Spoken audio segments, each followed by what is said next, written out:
उसके बारे में बात कर लेते हैं। क्या है ये काला फंगी, क्या है ब्लैक फंगस, क्या है? जनरली अगर हम लोग फूड पे देखें तो फूड पे आपको व्हाइट फंगी दिखता है, आपको ब्लैक फंगी भी दिखेगा। ब्लैक फंगी मतलब ये फंगस जो है ना हमारे आसपास है।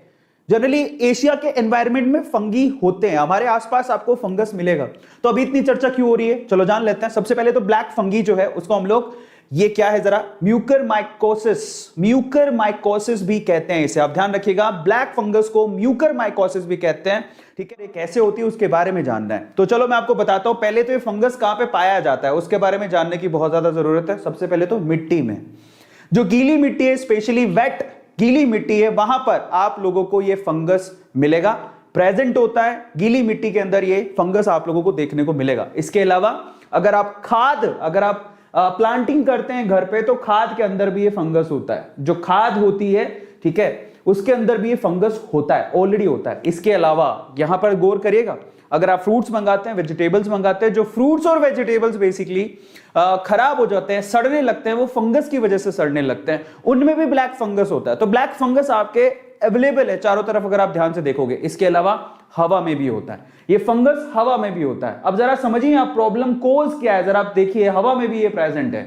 समझ में आ रहा है। इसके अलावा अगर आपके बलगम की शिकायत है, जो बलगम होता है, ठीक है, म्यूकस जिसे हम लोग कहते हैं, उसमें भी ये फंगस होगा अगर आप लोगों ने इनहेल किया है तो इसका मतलब आपके जो म्यूकस है, जो बलगम रहती है, उसमें भी वो फंगस हो सकता है।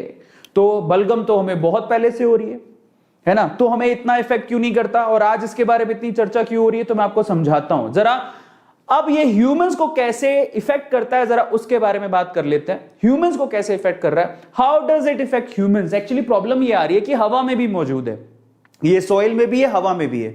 और अगर आप लोगों ने मास्क नहीं लगा रखा और जो जिनकी नॉर्मल, जिनकी अंदर की इम्यूनिटी स्ट्रांग है, जो नॉर्मल सिचुएशन में, उनको इतना खतरा नहीं है, क्योंकि फंगस तो पहले से ही हवा में था, मिट्टी में था, तो ये खतरा उन लोगों को नहीं है। स्पेशली जो जिनको शुगर रहता है, समझ में आता है, या जिनको पहले से कोई बीमारी है, उसके बारे में अपन बात कर लेते हैं। अगर उन्होंने गलती से इस फंगस को, उन्होंने मास्क नहीं लगाया और ये फंगस एक्चुअली हवा के थ्रू उनके बॉडी में पहुंच गया, ठीक है, इनहेलेशन की वजह से, तो वहां पर प्रॉब्लम हो सकता है। तो पहला तो प्रॉब्लम यह है, स्पेशली जो लोग बीमार रहते हैं, तो इनहेलिंग की वजह से वो फंगस उनकी बॉडी के अंदर आ सकता है और एक खतरनाक हो सकता है। दूसरा, ब्लड की थ्रू भी वो आपकी बॉडी में एंटर कर सकता है।